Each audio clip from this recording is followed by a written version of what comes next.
Hello and welcome to the history of Stargate Atlantis. Today's episode we're going to be covering Sergeant Bates, and here we go.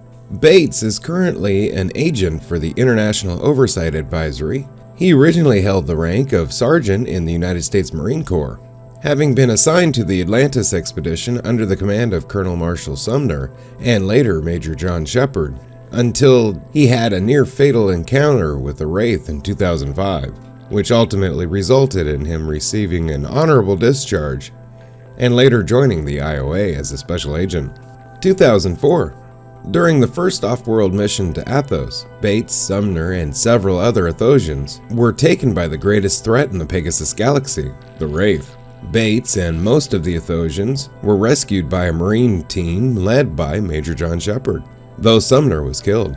In the months following, Bates was appointed internal head of security for the base, under Sheppard's command. Whatever chance of a friendship between Bates and Sheppard were seriously weakened when, during a time where the Wraith somehow gleaned intelligence on the expedition's off-world missions, Bates suggested harsh new security measures to Sheppard and the expedition commander, Dr. Elizabeth Weir.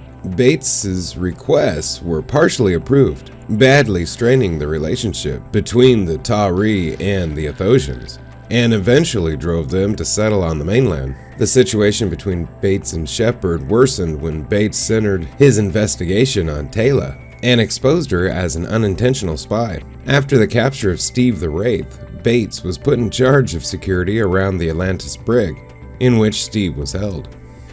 2005. When an ancient nanovirus was released from the nanite lab, he and Elizabeth Weir instituted a quarantine. He was then ordered by Major John Sheppard to open the doors of the gem. He followed the order despite Weir's orders not to. When a dart was detected heading towards Atlantis, he and Dr. Carson Beckett piloted a puddle jumper to take it down, but it self-destructed before Carson was able to get a clear shot. On a personal level, Bates had a younger brother, who he was close to and fondly recalled their time together when he had the opportunity to send a video message back to Earth. Bates resisted saying goodbye, feeling that he would never see his brother again, and it would just make things harder. He did, however, choose to say goodbye in the end. Bates took part in a briefing about the Wraith hive ships that were on their way and worked to set up Pegasus's Alpha Site.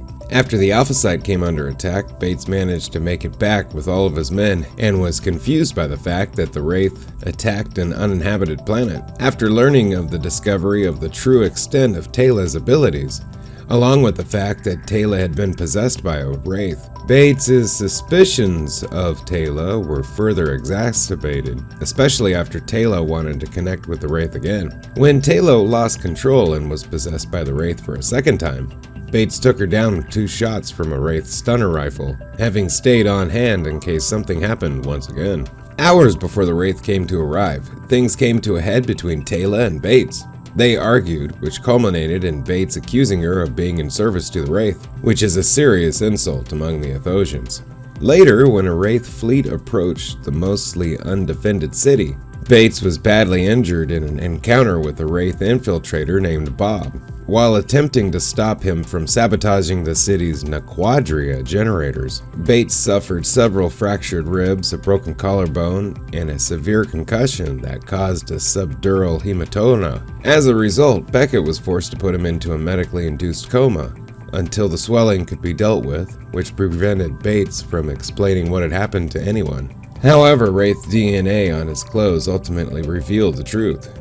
Bates was then sent back to Earth upon delivery of a zero-point module by the crew of the Daedalus, along with the other injured expedition members. 2008.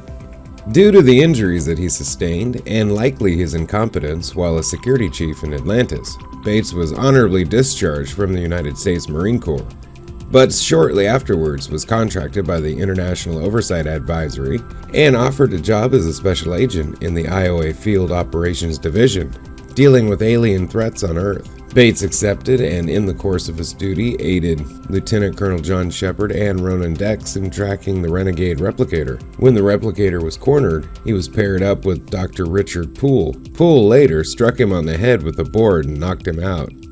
After the replicator was destroyed by Sheppard and the Apollo, Bates discussed what to do with the Ava Dixon replicator with Sheppard and Dr. Bill Lee. Have a great day. Bye-bye.